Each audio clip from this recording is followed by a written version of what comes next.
बिना कोचिंग के यूपीएससी की तैयारी करके आईएएस कैसे बने, चलो मैं आप लोगों को बताता हूं। जब भी आप यूपीएससी की तैयारी करने जा रहे हैं तो एक बात याद रखना, आपको इसकी तैयारी जो है बिना कोचिंग के सहारे करना है। यानी शुरुआती में आपको घर से ही तैयारी करना है, बाद में आपको लगेगा तो आप कोचिंग जा सकते हैं। तो घर से यूपीएससी की तैयारी कैसे करें, तो याद रखना सबसे पहले आपको यूपीएससी का जो सिलेबस होता है, एग्जाम पैटर्न होता है, उसको अच्छे से समझना है। ये समझने के बाद आपको एनसीईआरटी की जो बुक्स हैं उससे शुरुआत करनी है। तो कौन कौन सी बुक पढ़नी है?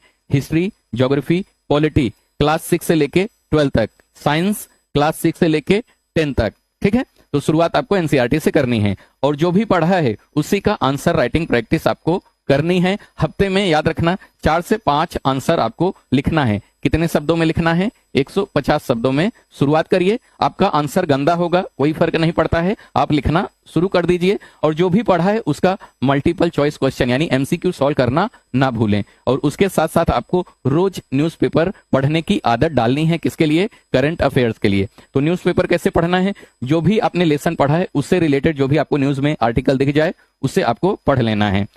जब आपको इतना पढ़ के हो जाएगा तो आपको कुछ स्टैंडर्ड बुक लेने हैं। शुरुआती में आपको कोई भी स्टैंडर्ड बुक लेनी नहीं है, एनसीईआरटी से शुरुआत करना है। जब आपका एनसीईआरटी पढ़ के हो जाएगा तो आपको पॉलिटी के लिए एम लक्ष्मीकांत सर की बुक लेनी है। ज्योग्राफी के लिए एनसीईआरटी पढ़ने के बाद जीसी लियोंग सर की बुक आती है, उसे पढ़नी है। इकोनॉमिक के लिए एनसीईआरटी के बाद आपको बेसिक बुक यानी किसी भी क्लास का नोट्स चल जाएगा, उसे पढ़नी है।